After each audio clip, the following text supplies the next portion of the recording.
My husband is currently on vacation with his mistress, and I'm going to confront them.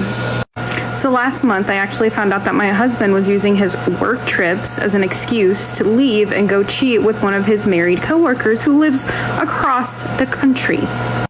Mind you, this was a complete accident.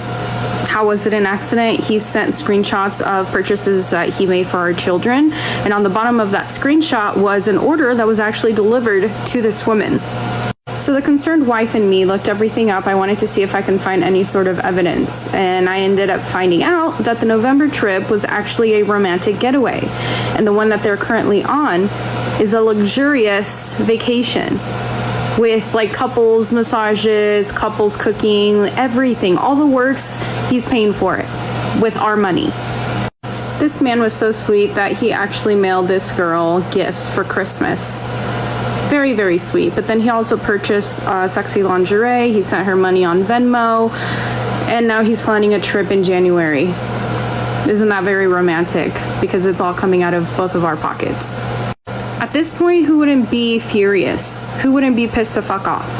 But I have to keep my composure because I need to be a lady and I need to figure some shit out. So here comes my plan. This morning he left for his work trip, apparently, but I made sure to gather all the evidence that I can get.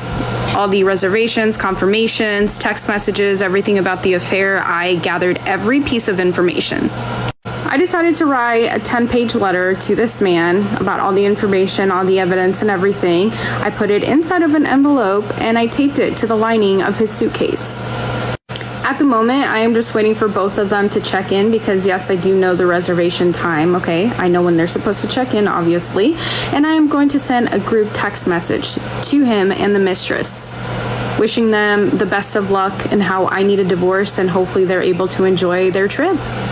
And of course, I need to mention that letter that's in the lining of his suitcase because I also need to tell him that I wrote her a special section in that letter and that if she does not want to read it, I have her email address, so I'm more than happy to send it to her or her parents because apparently he also had their emails. So currently, they are flying. They're in the air. I have to wait until they land so that I can actually send them a text message to let them know how I feel. So just stay tuned.